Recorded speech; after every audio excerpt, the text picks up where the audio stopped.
بسم الله الرحمن الرحيم. الإيجاز والبيان فيما اختصت به رواية الداني لورش من طريق ابن خاقان. نظم فضيلة الشيخ المقرئ محمد يحيى شريف الجزائري حفظه الله ورعاه. قال الناظم حفظه الله: المقدمة.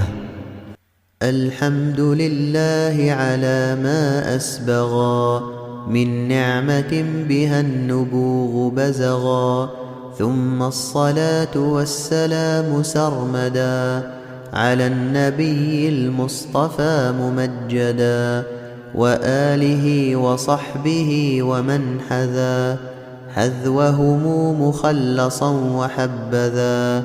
فهذه أرجوزة تضمنت قراءة الداني لورش ثبتت عن ابن خاقان أداء في الذي تميزت به عن الحرز فذي.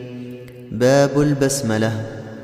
فبين سورتين سكتهم، وفي الأجزاء لا تبسملن فاعرفي. باب المدود.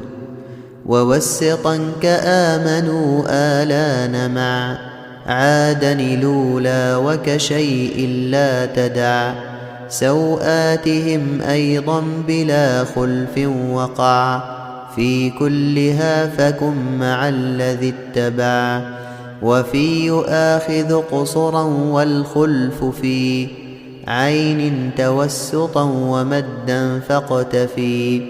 واقصر بعمران وأختها بلا إشباع ميم عند وصل تجملا.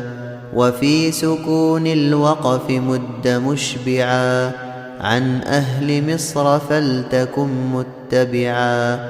والوسط من طريقه لا تمنعي إذ الخلاف فيه جائز فعي.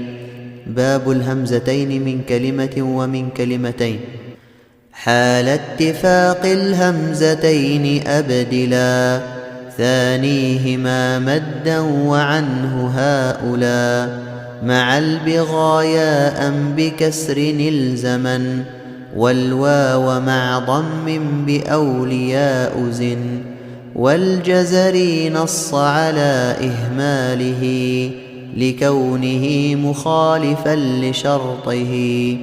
أئمة سهل فقط وأهملي إبداله ياء أداء وانقلي. وجاء آل قصر ومد مبدلا وسهلا ثلاثة قد نقلا. وأبدلا همزة وصل قوله مستفهما الذكرين نحوه. ومع يشاء إن بكسر الواو في ثانيهما أبدل بلا ريب تفي. باب النقل والإدغام والإظهار. وانقل بهمز الوصل عند الابتداء لكونه الأوجه عنه في الأداء. وأسكنا هاء كتابيه تسد وأظهرن نون عند واتجد. وماليه أظهر بسكت واصلا حملا على كتابيه فحصلا. أدغم مع الإشمام في تأمننا رجحه أئمة من قطرنا. لكثرة الأقوال في إدغامه نخلقكم أتم مرتلا به. باب الفتح والإمالة والراءات واللامات. قلل ذوات الياء مع ذي الهاء في رؤوسها وما يليه فاعرفي. أراكهم والجار جبارين ثم حيران ذكرا فخمن واحتزم. كذا على فرق قفا لكلهم وخلفهم فيها لدى الوصل علم. والفتح في أراكهم عن ورشهم هو الصحيح في الأداء فالتزم. واللام في نحو فصال الرققا كذا التي تسكن وقفا فالزما ومع ذوات الياء بتغليظ ورد وفي رؤوس الآي رقق واعتمد. باب الهمز المفرد وياءات الإضافة.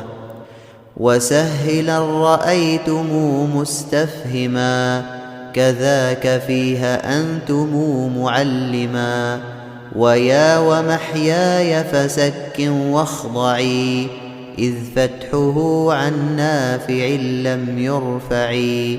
الخاتمة. وأحمده سبحانه مبجلا مع الصلاة والسلام واصلا على النبي المصطفى وآله وصحبه ومن علا منواله.